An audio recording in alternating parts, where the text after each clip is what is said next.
పిఠాపురం పిఠాపురం నా నామినేషన్ వేసాం. అలాగే ఈ రోజున జనసేన, భారతీయ జనతా పార్టీ, తెలుగుదేశం కూటమి ఉమ్మడి అభ్యర్థిగా జనసేన పార్టీ గ్లాస్ గుర్తు మీద శ్రీ తంగెళ్ళ ఉదయ్ శ్రీనివాస్ ఈ రోజున నామినేషన్ వేయడం జరిగింది. ఇది పాపులర్ గా ఆయన టీ టైం ఉదయ్ అంటారు ఆయన.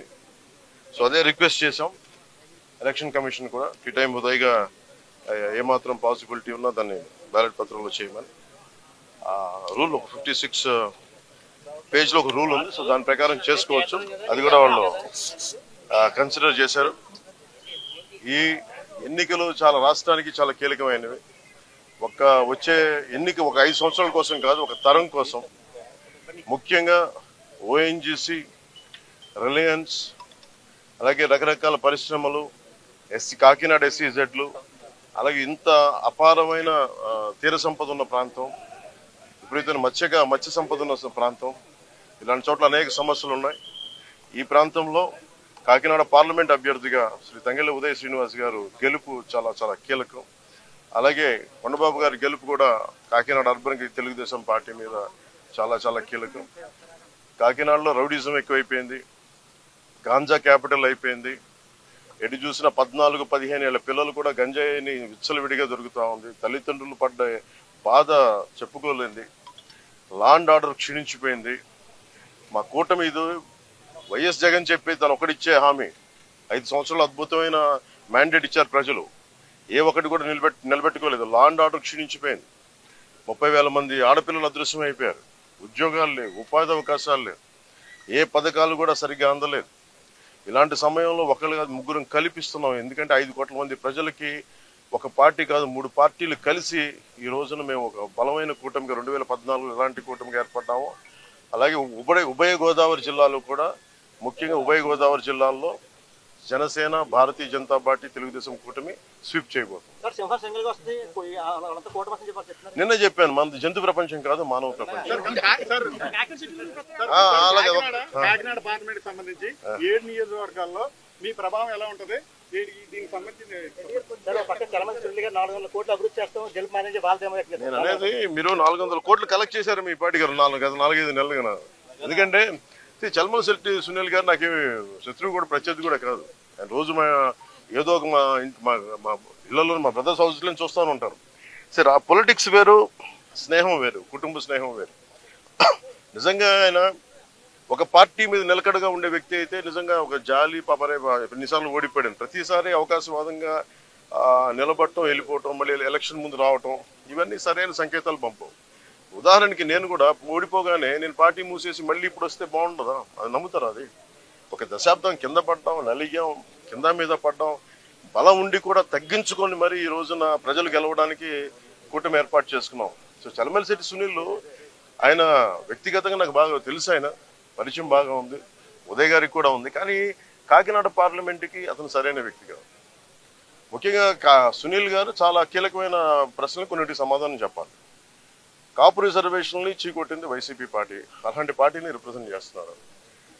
27 దళిత పథకాలు తీసేశాడు, దానికి సమాధానం చెప్పాలి. దళితులకు సంబంధించి బీసీలకి 34% నుంచి 24% స్థానిక ఎన్నికల్లో తీసేశాడు, దానికి సమాధానం చెప్పాలి. ఇలా 30,000 మంది ఆడపిల్లలు అదృశ్యం అయిపోయారు, అతను దానికి సమాధానం చెప్పాలి. ఏ సమాధానం చెప్పకుండా కూర్చోబెట్టి నేను వచ్చేసాను, నాకు ఓటేయండి, డబ్బులు ఎక్కువ అయిపోయినాయి, 400 కోట్లు ఖర్చు పెడతాం, 200 కోట్లు ఖర్చు పెడతాం, ఓటుకి 10,000 ఇస్తాం, లేదంటే నాయకుల్ని 10 లక్షలు పెట్టి కొనేస్తాం అంటే వెళ్ళే నాయకులు ఎవరైనా సరే వాళ్ళకి 10 మంది ఓటర్లు కూడా లేరు. అలాంటి వాళ్ళు కొనుక్కున్నారు. సో మేము కోరుకునేది ఏంటంటే, తంగెళ్ళ ఉదయ్ శ్రీనివాస్ గారు ఒక చాలా దిగువ మధ్య తరగతి కుటుంబం నుంచి వచ్చిన వ్యక్తి. ముఖ్యంగా ఇంజనీరింగ్ చేసిన తర్వాత తన స్వయం శక్తితోటి టీ టైం అనే కాఫీ డే చూసాం, లేదంటే స్టార్ బక్స్ చూసాం, లేదంటే బరిస్టా కాఫీ చూసాం. ఇలాంటివన్నీ టీ లీఫ్ అని మన విదేశాల్లో ఉండే ఈ బ్రాంచెస్కి వెళ్ళిపోయింది. అలాంటి ఫ్రాంచైజ్ మనకు అందుబాటులో ఉండేది దాని ఒకటి ఎదుగుదల అంటే యోయోలాగా ఒక కాన్సెప్ట్ క్రియేట్ చేస్తే కొన్ని 10,000 మంది బతకాలి, కోట్లాది సంపాదన రావాలి. సంపాదన అంతా ఒక్కడి దగ్గర కేంద్రీకృతమై అదే అభివృద్ధి అనుకుంటే ఎట్లా? బట్ టీ టైం ఉదయ్ చేసింది, తంగెళ్ళ ఉదయ్ శ్రీనివాస్ చేసింది ఏంటంటే, ఒక టీ టైం అనే కాన్సెప్ట్ పెట్టి మన టీ పొడి తయారు చేసుకొని ఇక్కడ డార్జిలింగ్కి వెళ్ళి కింద పడి మీద పడి రకరకాల మిక్చర్స్ కలుపుకొని ఏటీ బాగుంటుంది రీసెర్చ్ చేసి ఒక 2-3 సంవత్సరాలు ఒక చిన్న షాపు స్టార్ట్ చేసి అది అందరికీ ఆమోదయోగ్యమైన తర్వాత మేము ఇంకో షాప్ పెట్టుకుంటాం. అలాగలాగా దినదిన ప్రవర్ధమానమై ఈ రోజున వేలాది బ్రాంచ్లు అయిపోయింది భారతదేశం అంతా. తను ఒక్కడే ఎదగడం కాదు, ప్రతి బ్రాంచ్ వల్ల దాదాపు 25,000 మందికి ఈ రోజున ఉపాధి అవకాశాలు లభించింది.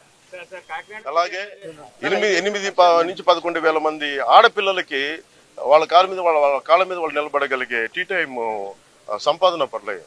సో దీన్ని బట్టి మీరు అర్థం చేసుకోండి, రేపు పొద్దున్న ఎక్కడికి వెళ్ళాలనుకున్నా ఉప్పాడ చీరలు కానీ ఇదేదైనా బ్రాండింగ్ చేయగలడు, తనకున్న ఎబిలిటీ బ్రాండింగ్ చేయగలడు.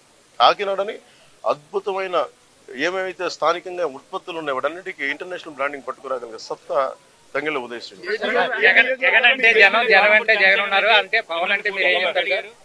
నేను అలాంటి సినిమాలు నేను డైలాగులు చెప్తాను. నేను వస్తే సింగిల్గా వస్తాం, నేను అలా నేను చెప్పను. నేను 10 సంవత్సరాలు నిలబడతానంటే మాట్లాడను, నిలబడి చూపిస్తాను. అలాగే ఓటు చేయలేనివ్వను అంటే నేనేం మాట్లాడను, నిలబడి చూపిస్తాం. మోడీ గారి వ్యాఖ్యలు ఏదైతే చేశారో అవి చాలా సంచలనంగా ఉన్నాయి. ఏమని ఏదైతే రాజస్థాన్ సభలో బర్మా సభలో అని చెప్పాను. ఒక్కడే దాని మీ స్టాండ్ సార్.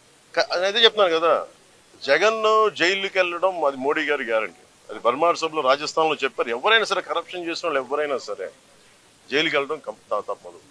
ముఖ్యంగా 30 కేసులు పైన ఈ రోజున ఆయన కూర్చోబెట్టి ఆయన 30 కేసులు పెట్టుకుని బెయిల్ మీద తిరుగుతున్న వ్యక్తి ముఖ్యమంత్రి అయ్యాడు. ఇది మారాల్సిన సమయం, ముఖ్యంగా మనం మారాల్సిన సమయం అది. మనం కనుక కూర్చోబెట్టి కులమనో మతమనో వర్గమనో ఇలాంటి ఆలోచనలతో వెళ్తే మన భవిష్యత్తు నాశనం అయిపోతుంది. అందుకని కూటమి విజయం కలిగి ఆ కూటమి మార్పు తీసుకొస్తుంది.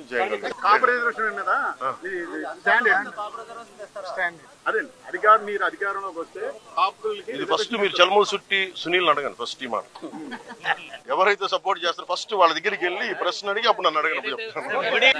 సీట్లు తగ్గించుకోవడం 21 సీట్లు తగ్గించుకున్నారు. ఆయన 10 స్థానాలకే ఆయన గెలుపు ఆల్రెడీ డిసైడ్ అయిపోయిందని సజ్జలు కామెంట్ చేస్తున్నారు. వచ్చే గెలుపు సజ్జలు చంద్రబాబు చెప్పారు కదండి, బ్రోకర్ మాటలు ఏం పట్టించుకుంటాం.